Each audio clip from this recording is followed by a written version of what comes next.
পুরনো করে দিল। আমি পয়লা বৈশাখে নতুন জুতো পরে আসলাম আর আমার জুতো পুরনো করে দিল। শুভ নববর্ষ, welcome back to my channel. তো আশা করি তোমরা সকলে ভালো আছো এবং সুস্থ আছো। তো আমিও ভালো আছি এবং সুস্থ আছি। তো আজকে শুরু করছি পয়লা বৈশাখের নতুন একটা ব্লগ দিয়ে শুরু করছি আজকের দিনটা। তো দেখতেই পাচ্ছ অনেক ফুল। তো এই ফুলগুলো আমি সব তুলে নেবো এক এক করে। তো ফুল তুলে কি করলাম না করলাম সবটা তোমাদের সঙ্গে শেয়ার করছি। তো এই দেখো লাল চাপা আমাদের গাছের বেশ কদিন থেকেই ফুটে আসছে। তো আমিও ঠাকুরকে পুজো করি। তো ভাবছি তোমাদের সঙ্গে শেয়ার করব তো করা হয়ে উঠছে না। তো এই দেখো অনেক ফুল তুলে নিয়েছি, দুব্বো তুলে নিয়েছি। তো এগুলো তুলে নিয়ে কোথায় যাচ্ছি কী করছি পুরো ব্লগটা দেখতে থাকো এবং সাথে থেকো পাশে থেকো। তো বন্ধুরা তুলেও নিয়েছি এই চাপা গাছের চাপা না, ওটা থোপা ঠাকুরের গাছের থোপা ফুল। তো এই দেখো ফুল টুল তুলে স্নান টান করে একদম রেডি হয়ে নিয়েছি। তো চলে এসেছি আলপনা দিতে। তো এই দেখো ঠাকুর ঘরে এখন আমি আলপনা দিচ্ছি। ঠাকুর ঘর বলবো না, ঠাকুর ঘর ওপরে থাকায় প্রচণ্ড গরমের জন্য ঠাকুর নিচেই রেখেছি। তো এখানেই আর কি পুজো করছি। তো দেখো এখানেই ঠাকুর রেখে থাকি আর এখানেই পুজো করি। তো বন্ধুরা এই দেখো এখন আলপনা টালপনা দিয়ে ধূপ ধুনো দিয়ে আর কি বেরিয়ে যাব। তো কোথায় যাচ্ছি না যাচ্ছি এখন তোমাদেরকে বলবো না, কারণ তোমরা সাথে থেকো পাশে থেকো আর পুরো ব্লগটা দেখতে থাকো, তোমরা সবটা বুঝতে পারবে। আর এই দেখো নতুন বেড কভার পেতে দিয়েছি, ওই খাটের জন্য বের করে রেখেছি। আর এই খাটে পেতে দিয়েছি, এটা নতুন না পুরনো, কিন্তু এটা সবসময় যেহেতু ইউজ হয় সেই জন্য গায়ে নতুন বেড কভার মানে কি অসুবিধা হয়, তার জন্য এটাই পেতেছি। কারণ মেয়ে সারাটা দিন থাকবে, পড়াশোনা করবে। তো আমি এই দেখো ধূপ ধুনো দিয়ে দিচ্ছি ঘরের মধ্যে। তো প্রথমে তুলসী তলায় দেখিয়ে নিয়েছি, ঘরে ঠাকুরকে দেখিয়েছি, এবার চারিদিকে ঘরটরগুলোতে দেখিয়ে দিলাম। আর এই দেখো ঠাকুরটা এখানেই রেখেছি, কারণ ঠাকুরকে প্রণাম করে আর কি বাড়ি থেকে বেরোতে পারবো, তাই সামনে ডানিয়ে রেখেছি। আর এই দেখো নতুন বেড কভার পিলো কভার সব রেখে দিয়েছি, কারণ মেয়ে উঠতে চাইলো না, সেই জন্য ও চাদর মুড়ি দিয়ে ঢেকে শুয়ে আছে, কারণ সকালে বেশ ঠান্ডা ঠান্ডা ওয়েদার সেই জন্য। আর এই দেখো এই ঘরে আমি মানে পেতে দিয়েছি। তো মেশিনে আমি সব কিছু ভরেও দিয়ে গেছিলাম। তো বিদিশার বাবা সেগুলো ব্যালকনিতে মেলে দিয়েছে। তো এই দেখো আমি চলে এসেছি মাসির বাড়ি। তো মাসির বাড়িতে পয়লা বৈশাখ উপলক্ষে এই সার্ভিসের দোকানে পুজো হয়। তো প্রত্যেক বছর হয়, এ বছরও হয়েছে। তো পুজো হচ্ছে আর পুজো চলছে।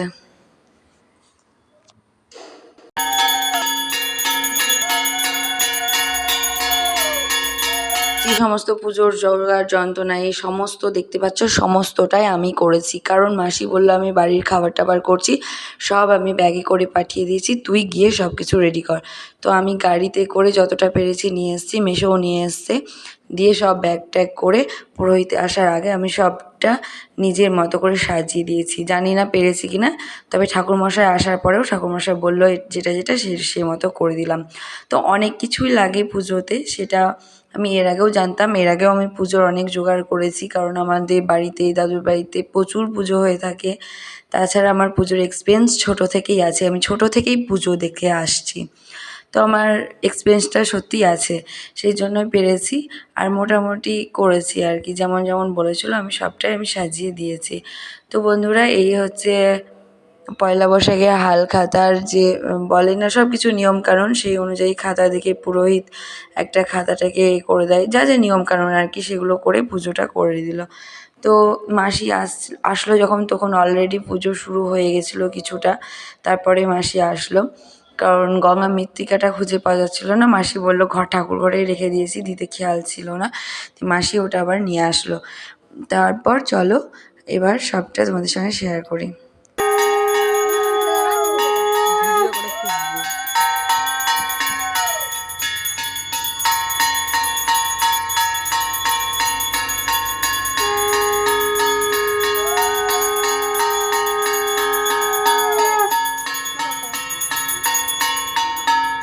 তো মাসিদের বাড়ি থেকে মাসিদের দোকানটা একটু ডিস্ট্যান্স, সেই জন্য এই প্রচণ্ড রৌদ্রে সবার অসুবিধাও হচ্ছিল।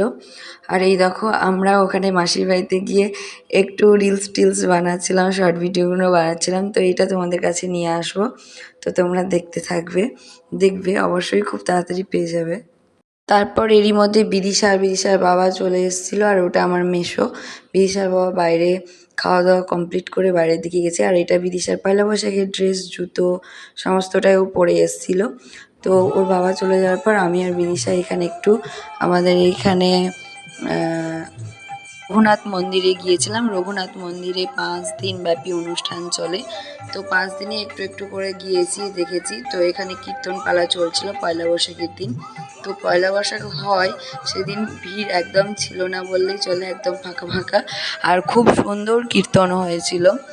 আমি আর বিদিশা সেখানে গিয়েছিলাম আর কিছুটা দেখেও ছিলাম। তো বন্ধুরা, তারপর বিদিশা আর আমি একটুখানি কীর্তন দেখার পর আমরা দুজনেই চলে আসি আর আইসক্রিম খেতে খেতে চলে আসি। তো ভীষণ গরম ছিল, প্রচণ্ড গরম, কিন্তু ওখানের ওয়েদারটা একদম অন্যরকম। ওখানে গিয়ে খুব ভালো লাগছিলো, অন্যরকম। তারপর আবার চলে গেলাম মাসির বাড়ি। সেখানে মাসির বাড়িতে আবার এরকম মাসির বাড়িতে সেখানে মাসি, শাশুড়ি মানে আমাদের ঠাম্মি, আমি গল্প করছিলাম আর আমার বর, মেয়ে সবাই ওরাও ছিল। তো ওরা খাওয়া দাওয়া করলো, আমিও ওখানে বসেছিলাম, গল্প শুনছিলাম সেই আদিমকালের কথা। বেশ ভালো লাগে তাই না, এই পুরনো মানুষের সঙ্গে পুরনো কথাবার্তাগুলো শুনতেও খুব ভালো লাগে, জানতেও ইচ্ছে করে। তো এইসব বুদ্ধিগুলো নিচ্ছিলাম। তো কিভাবে দিন কাটিয়েছে, ঢেঁকিতে ধান ভেনে খেয়েছে তবুও তারা পেরেছে, আর এখনকার মানুষ সব কাজ করতে পারছে না। এই ধরনের এটা সেটা গল্প করছিল, অনেক কথা, অনেক গল্প শেয়ার করছিল ঠাম্মি আমাদের সঙ্গে। তো আমরা দুপুরে তো খাওয়া দাওয়া করেইছি, তার সঙ্গে আবার সকালে তো এই দেখো বিদিশা বাবার খাওয়া হয়ে গেল।